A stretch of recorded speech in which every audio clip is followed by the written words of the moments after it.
Hey you Stygian Dogs, it's October 30th, and this marks the release of issue number 5 of The Savage Sword of Conan from Titan Comics and Heroic Signatures. I'm particularly excited for this one, as we'll see the return of King Conan in part 1 of a feature from Conan compatriots Jason Aaron and Geof Isherwood. And since this is Savage Sword, I can't wait to see what other treats are on offer. Let's kick things off by taking a look at the covers. We'll start with cover A from Joe Jusko, portraying Conan in royal finery as he literally wrenches a wench from the jaws of death. This is a great follow-up to his stunning cover for issue number 1, and both of these covers really capture the spirit of the Savage Sword of Conan. And cover B from Alex Horley is another great image of the Aquilonian monarch.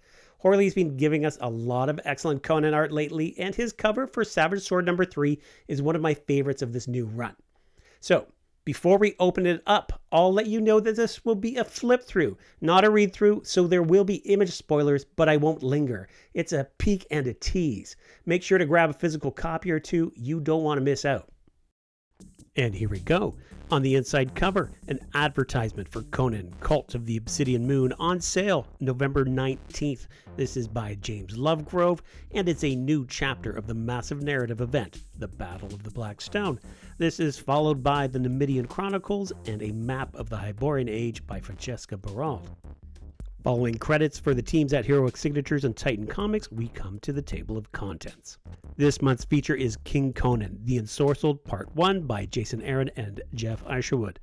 This is followed by Conan, Damn Thing in the Water. This is a surprise, very short story from Jim Zub and Roberto de la Torre.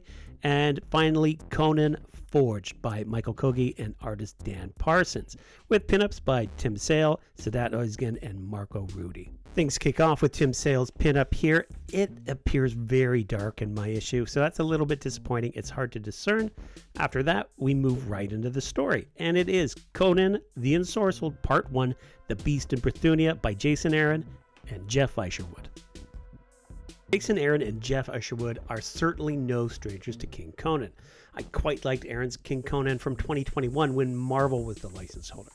Now, that 6-issue run soured some on the state of Conan under Marvel, but Mahmoud Asrar's art was awesome, as was the excellent storyline that featured Conan and Khan, with the father and son, to me, being such an essential part of what made the original King Conan comics so compelling.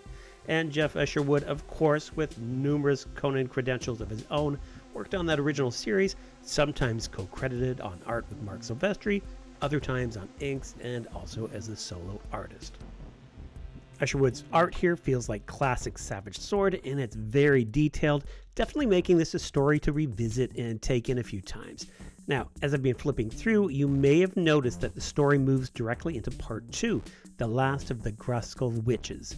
It felt a little jarring without some sort of page break and no indication on the table of contents.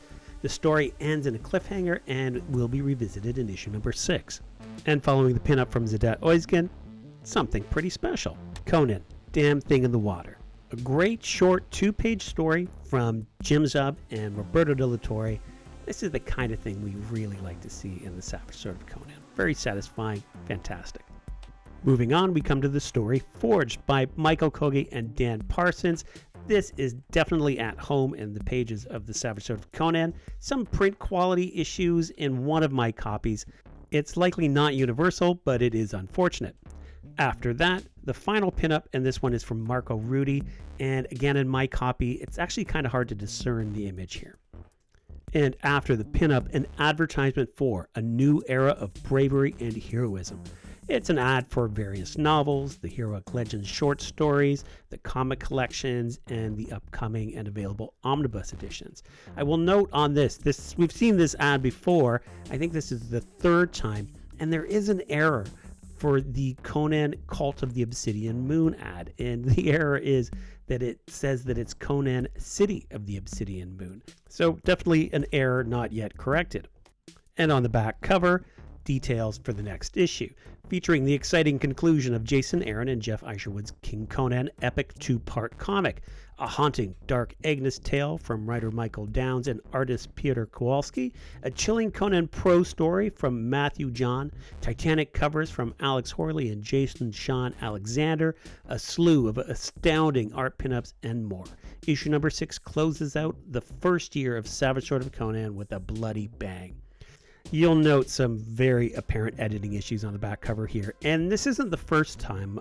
We've seen errors on the back page at least once before.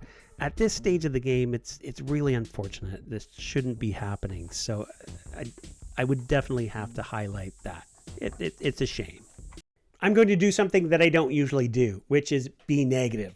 There were a couple of disappointments here. My issue had some very dark printing on the Tim Sale and Marco Rudy pinups, and also in the Kogge and Parsons story, though the issue with the latter likely isn't universal, given that one of my copies was fine. And the errors on the back cover are, at this stage of the game, really just quite disappointing. It just shouldn't be happening. And the error with the advertisement for the City of the Obsidian Moon on the last page is now being perpetuated over 3 publications. These things happen, I get it, but there has been ample opportunity to catch them. So while I enjoyed the issue, and I typically try to be generous, I felt compelled this time to highlight these problems and say something.